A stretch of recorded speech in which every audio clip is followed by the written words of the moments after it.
Field.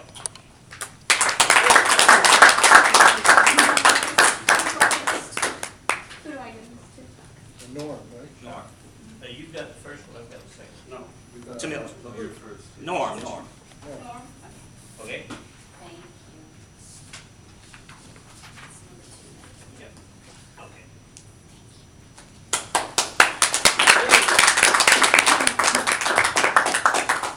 Thank you, Mr. Toastmaster. Hello, ladies and gentlemen, and fellow Toastmasters and guests. Thanks for being here tonight. So becoming selfish and why putting yourself first is the best decision you'll ever make. Remember the old cliche, take care of yourself first or you'll have nothing left to give others. Or we can't give what we don't have. But what is self-care really? Why is it so difficult and why do we feel guilty about doing it? For women, maybe we believe the good woman sacrifices herself for her family and increasingly for her work.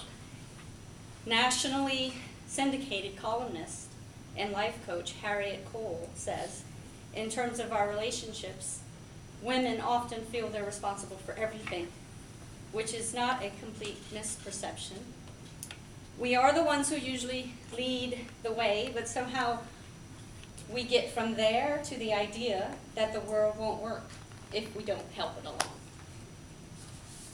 We are all given this special house to live in, our own body, our mind, our soul. It is our responsibility to take good care of it and treat it with ultimate respect. It carries within our special gifts and our talents that are uniquely ours.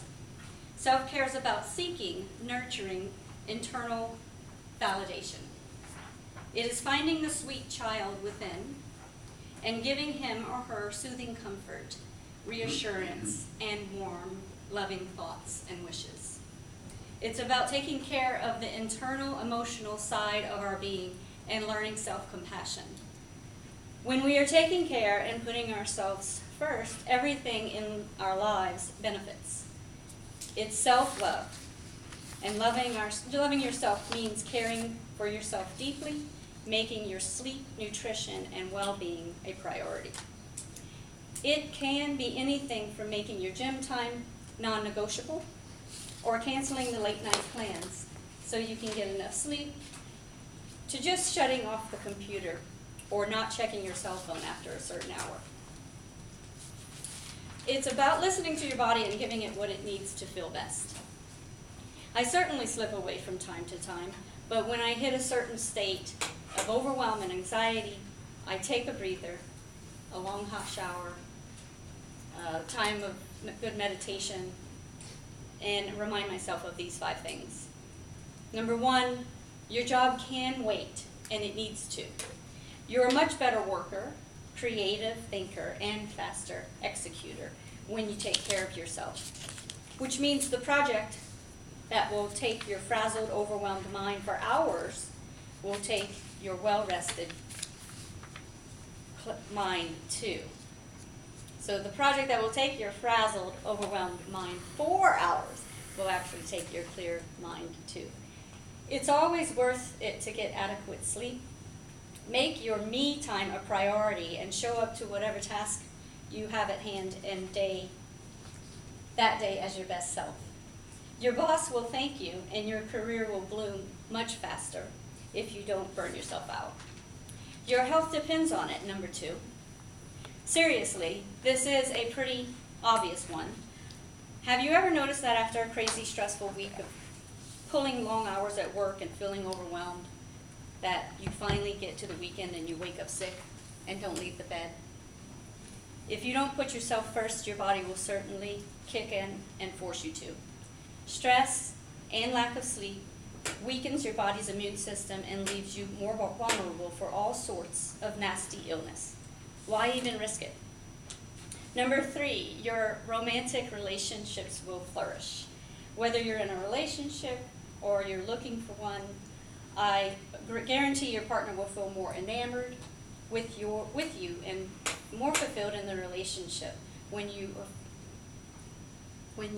when you're not afraid to make yourself a priority.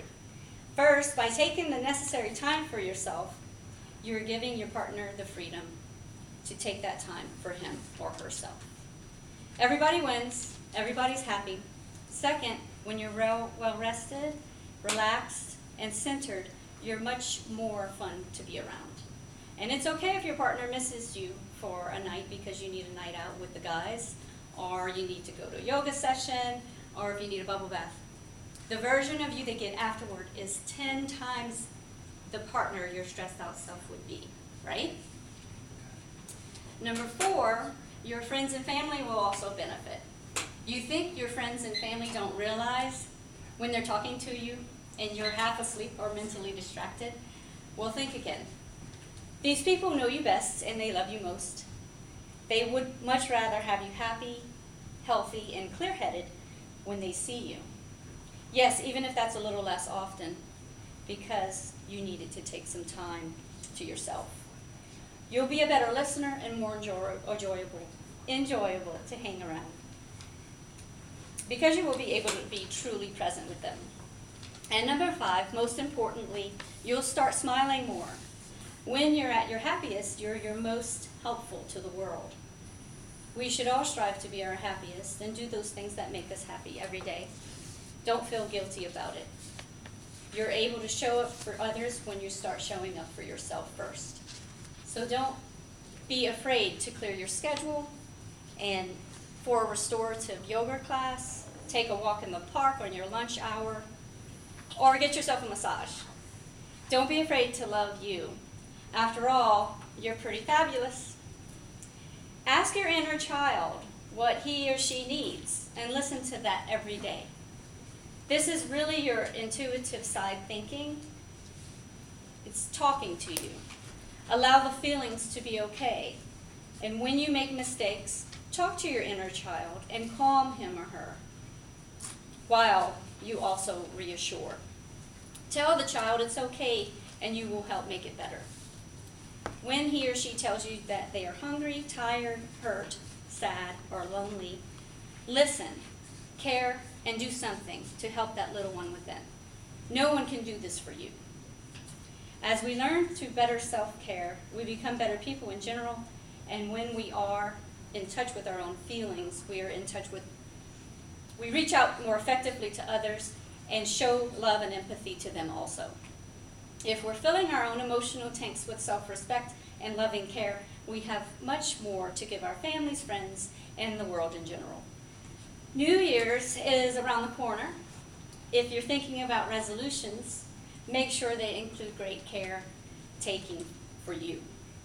It is an understatement to say that we live in a stressful culture these days, and the ongoing struggles we see and feel are infinite. But what we can control is within, and how we feel about ourselves and how we treat ourselves. I believe in child advocacy, and it begins with the little kid within us. Allowing others to define you or seeking external validation does not work. It is a short-term Band-Aid that will not stick. E.E. Cummings wrote, "It takes courage to grow up and become who you really are." Nourishing yourself in every way possible will help you blossom and grow into the woman or the man you are meant to be. We all have our purpose here and special paths to follow. Using healthy self-care to maintain your internal emotional tune-up is a gift worth giving yourself now. So give yourself the gift of love.